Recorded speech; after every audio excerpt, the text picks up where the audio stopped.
He doesn't look Hispanic. She's too Hispanic looking. You just don't sound black enough. You're too black.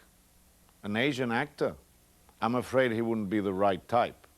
No, I'm sorry. We really need a white actor for that role. Actors should be evaluated on their individual talents and skills. In principle, everyone agrees with that, but in practice, the reasons you've just heard, or any number of other reasons, are the norm. Why? Why should actors be judged on how they conform to any one stereotype? Why should producers, directors, playwrights, and casting people artificially limit their pool of available talent? Why should we deny our audiences the chance to see theater that is truly representative of American society? The idea of non-traditional casting was born as a result of such questions. It was created as a way of overcoming the need to place performers into easily recognizable categories. By definition, non-traditional casting is the casting of ethnic minorities, women, or disabled persons in roles where race, ethnicity, gender, or physical capability are not essential to the characters or the play's development. In reality, it is much more.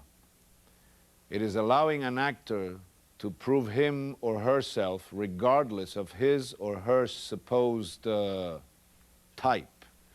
It is seeing beyond the superficial qualities of race, ethnicity, accent, or age to an actor's essence and making a decision based on how that essence corresponds to the essence of that character.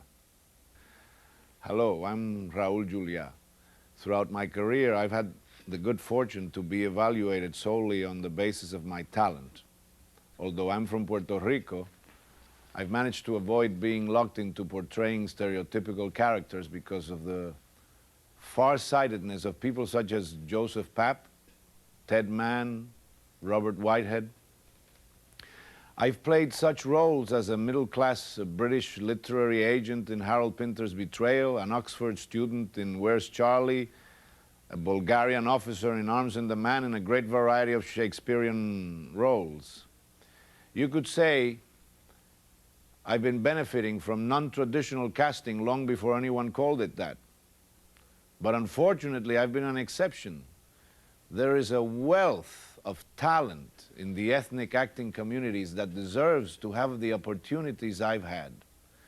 Non-traditional casting could provide those opportunities. Ethnic actors are not a different breed of performer. They're simply actors, each with his or her individual talents and skills.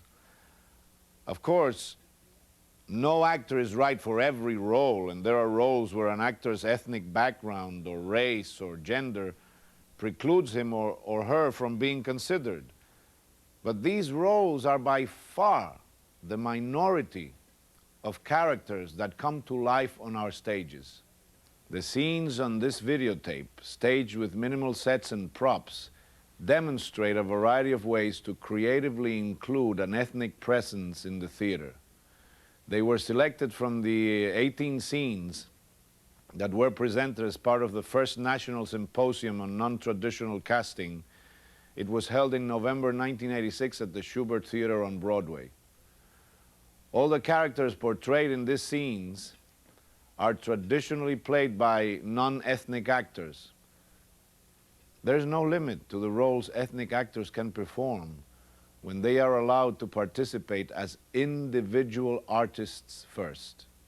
Of course, what applies to ethnic actors in trying to seek new and innovative places for participation also applies to women, the disabled, and the aging actor. All have been routinely excluded in the performing arts. Although non-traditional casting was created as a means of breaking through the categories that exclude actors, it can be helpful to identify different kinds of non-traditional casting. Of course, these are not meant to be hard and fast distinctions, but they do serve to help in thinking about how to overcome the standard attitudes toward casting a play. One way of providing non-traditional roles for ethnic performers is to take a play and transpose it completely to an all-ethnic world. You could consider this kind of non-traditional casting cross-cultural casting. The following scene from Night Mother by Marcia Norman serves as a good example. We enter the play after Jessie, the daughter, has come down from the attic with her dead father's gun.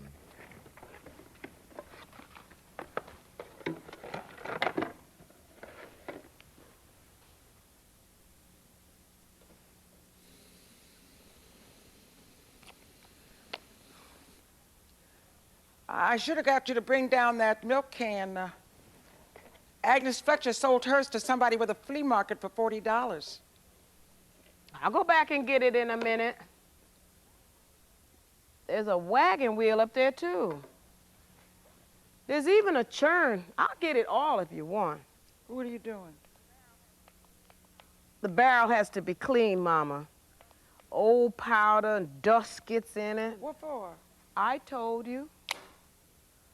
I told you we don't have criminals around here. And I told you the gun is for me.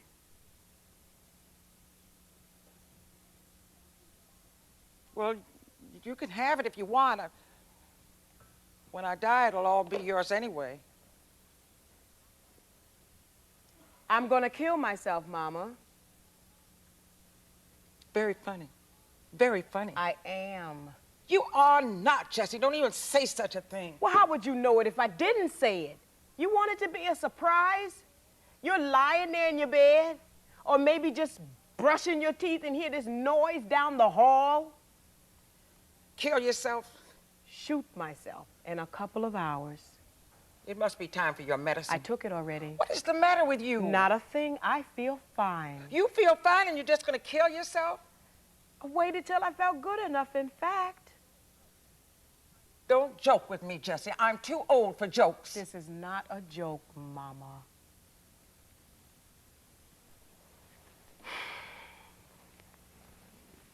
That gun's no good, you know. He broke it just before he died. He dropped it in the mud one day. Seems okay.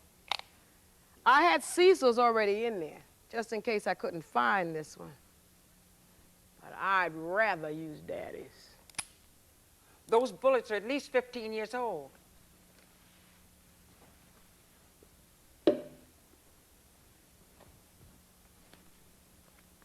These are from last week.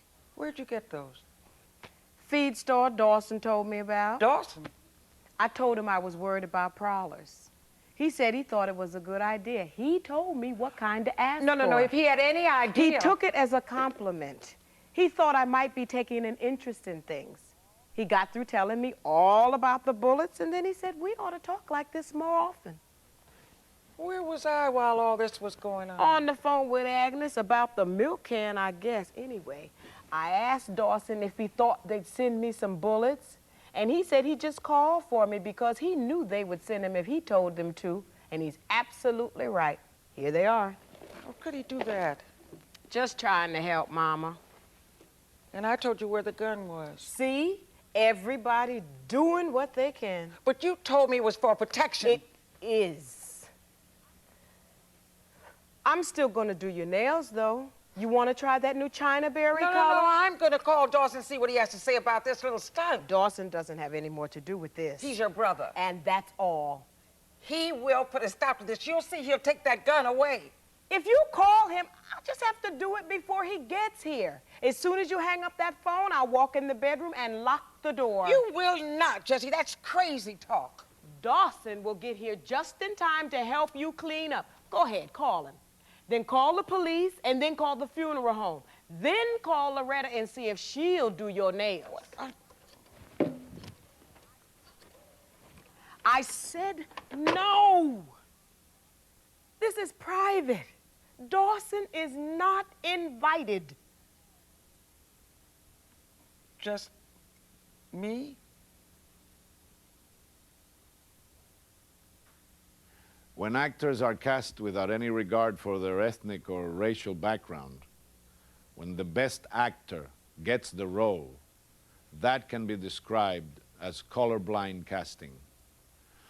This does not imply that the actor must perform without reference to his or her ethnicity, but simply that the decision to cast him or her is based solely on talent.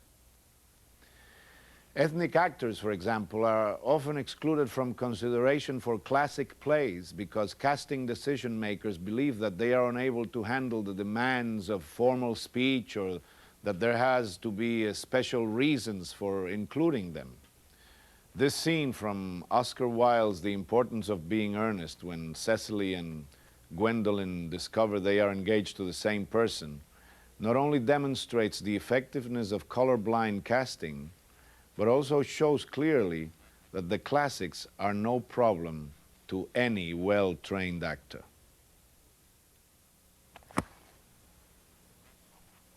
I am so sorry, dear Cecily, if it is any disappointment to you, but I'm afraid I have the prior claim. It would distress me more than I can tell you, dear Gwendolen, if it caused you any mental or physical anguish. But I feel bound to point out that since Ernest proposed to you, he clearly has changed his mind.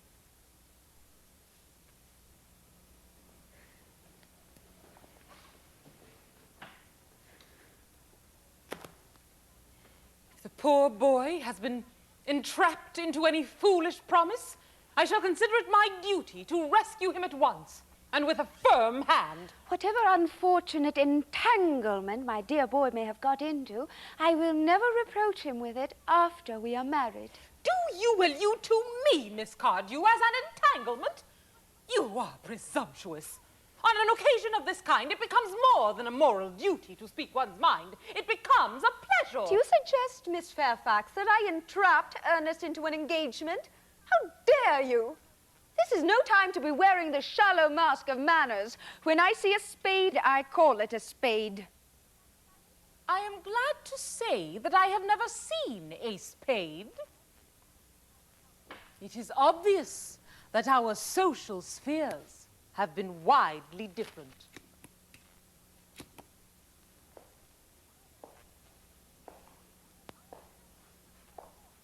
Are there any interesting walks in the vicinity, Miss Cardew? Oh, yes, a great many. From the top of one of those hills quite close, one can see 5 counties. 5 counties? I don't think I should like that. I hate crowds.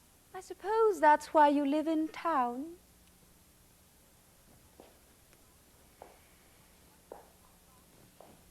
Quite a well-kept garden, this is, Miss Cardew. So glad you like it, Miss Fairfax. I had no idea there were any flowers in the country. Oh, flowers are as common here, Miss Fairfax, as people are in London. Personally, I cannot understand how anybody manages to exist in the country. If anybody who is anybody does. The country always bores me to death.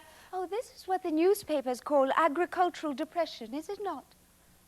I believe the aristocracy are suffering from it just at present. It's almost an epidemic amongst them, I've been told. May I offer you some tea, Miss Fairfax? Thank you.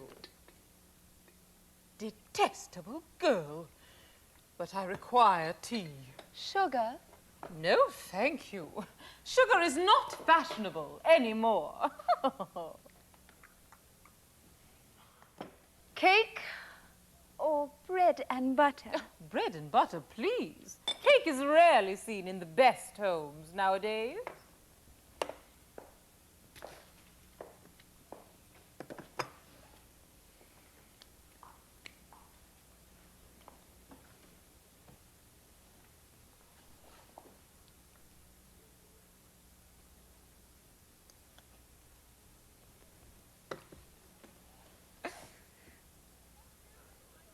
You have filled my tea with lumps of sugar.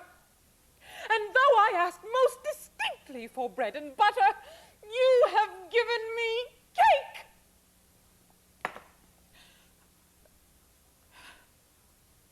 I am known for the gentleness of my disposition and the extraordinary sweetness of my nature. But I warn you, Miss Cardew, you may go too far. To save my poor, innocent, trusting boy from the machinations of any other girl, there are no lengths to which I would not go. From the moment I saw you, I distrusted you. I felt you were false and deceitful. I am never deceived in such matters. My first impressions of people are invariably right. It seems to me, Miss Fairfax, that I am trespassing on your valuable time. No doubt you have many other calls of a similar character to make in the neighborhood.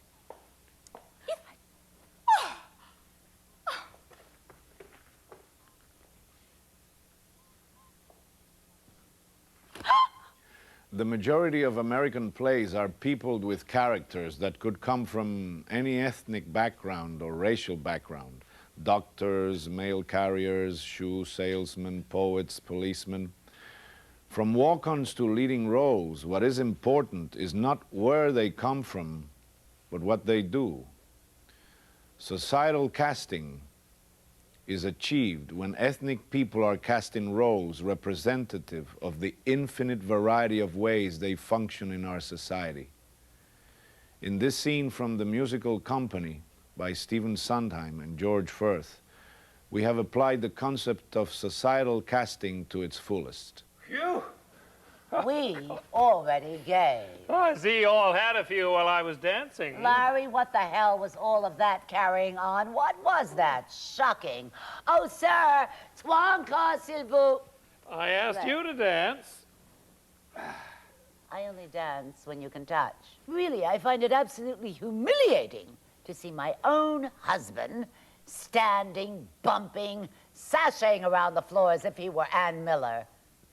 Take off the red shoes, Larry. Up! Was I really that good? Very excellent. Amazingly good. Joanne, I love you when you're jealous. Kiss me. I hated dinner. I hated the opera, and I hate it here.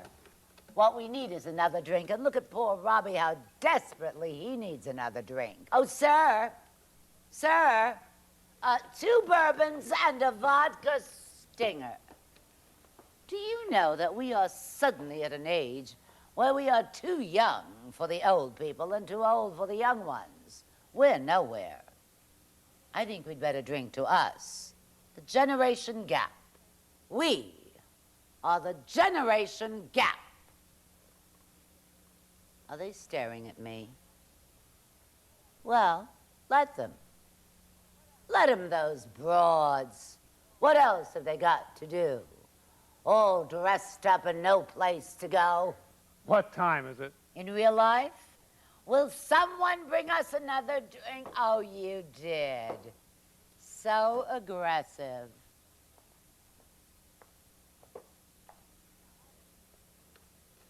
Stop staring. I'd like to propose a toast.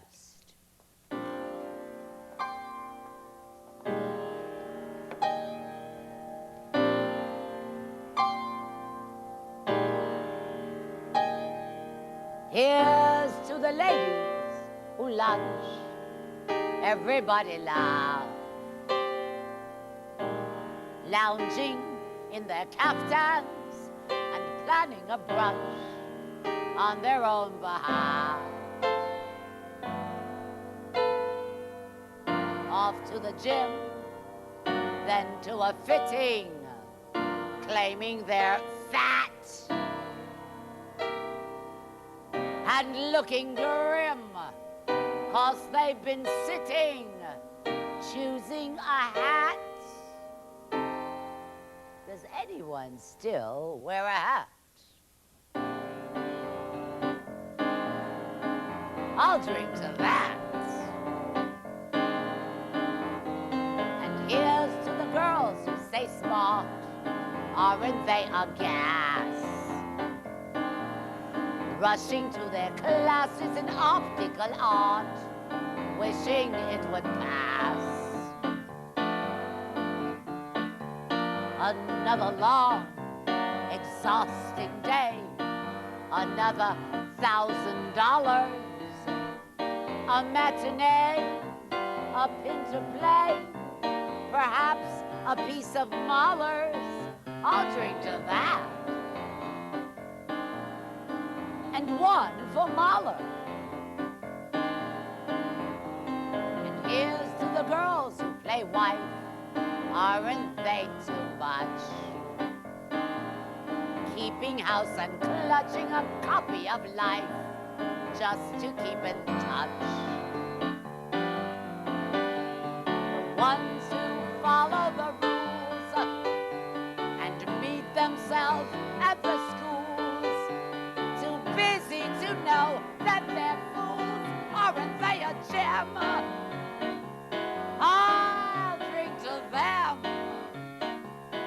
Let's all drink to them. The concept of colorblind casting should not be restricted to classic plays alone. Many contemporary works could easily sustain productions cast in a colorblind fashion. A good example is the following scene from The Dining Room by A.R. Gurney Jr. As we join them, Meg has just told her father that she is divorcing her husband. Give it another try first. No. Yeah, well, one more try. He's got someone else now, Dad. She's living there right now. She's moved in. Well, then, you fly back there and you kick her out. Oh, Dad. No, listen, I'm being serious. Now, you may not know this, but that's what your mother did. Yeah, one time, I became romantically involved with, Mrs. Shoemaker. Yeah, well, we took a little trip together to Sea Island. Well, your mother got wind of it, and she came right down there, and she told Betty Shoemaker to be on the next train. And that's all there was to it. Now, why don't you do that? You just go down there and you tell this woman to go peddle her papers elsewhere, and we'll sit with your children while you do. I've got someone too, Dad. Well, you had a little fling. I've been going with someone. Yeah, a little fling. I've been living with him. Well, where was your husband? Well, he stayed with his girl. And the children? Well, they came and they went. Sounds a little complicated. It is, Dad. That's why I needed to come home. Look, let's review the bidding. May we? You intend to marry this new man? No. You don't love him? No, he's already married anyway. Oh, he's decided that he loves his wife. No. But you've decided that you don't love him. Yes. Or your husband. Yes. And your husband, he's fallen in love with somebody else. He lives with somebody else. And your children. Now, my grandchildren, they come and they go among these various households? Well, yes. Well, sort of. Yes. Sounds extremely complicated. It is, Dad. It really is. Well, then it seems to me the first thing you have to do is simplify matters. That's the first thing. Now, you tell this man that you've been living with to leave. Yeah, you sue your husband for divorce. Now, you hold on to your house. There's someone else, Dad. Someone else? Someone else entirely. Or a third person? Yes. Hey, what was that? That movie that your mother and I liked so much? Yeah, The Third Man. It's not a man, Dad. Yeah, it's not a man. It's a woman. So, woman.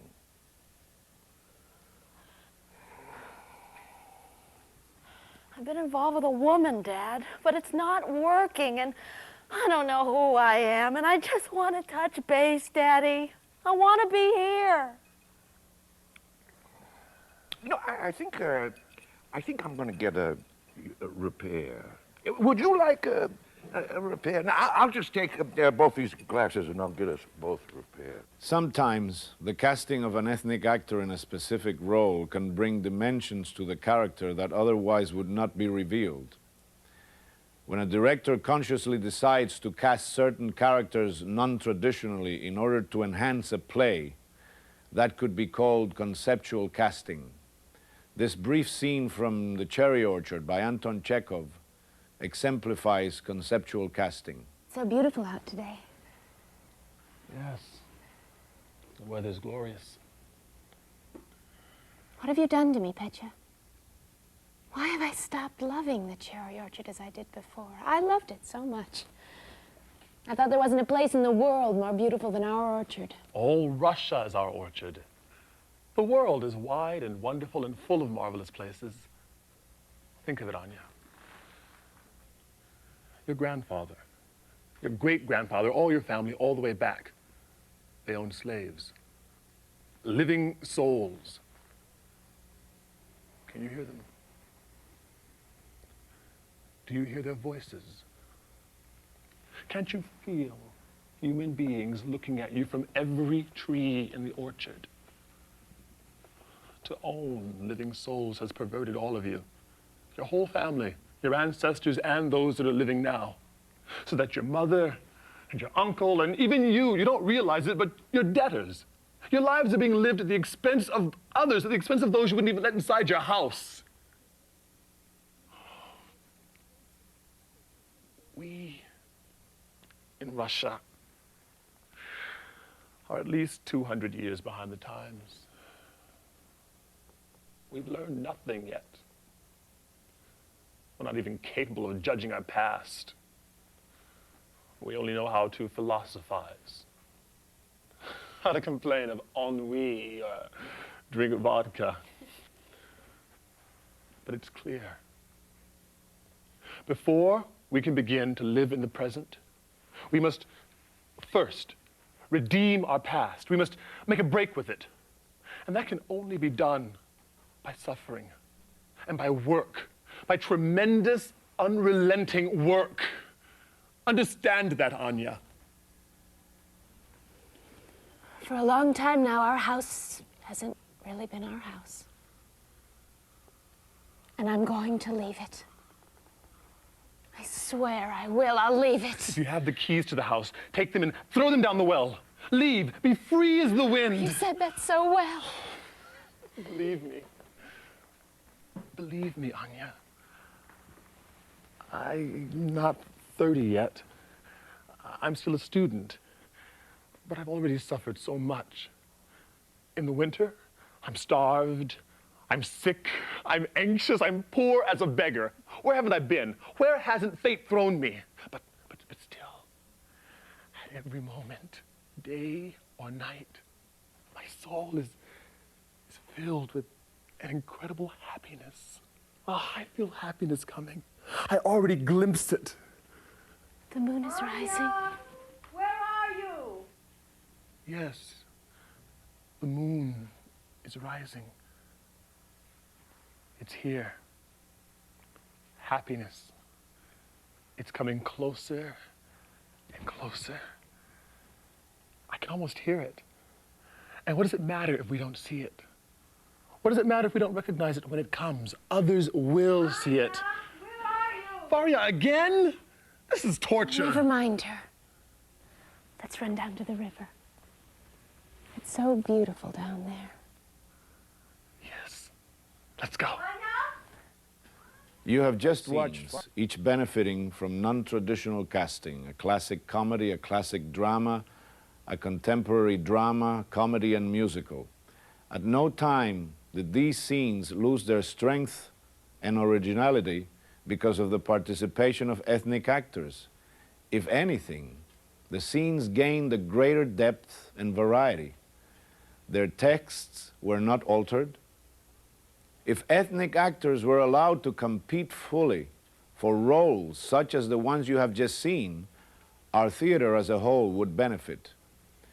If you would like more information on non-traditional casting or would like to discuss the material on this tape, please feel free to write to Non-Traditional Casting Project at the address shown on the screen. There is no end to the possibilities of creatively incorporating ethnic, female, or disabled actors in the performing arts. The only limit is your imagination.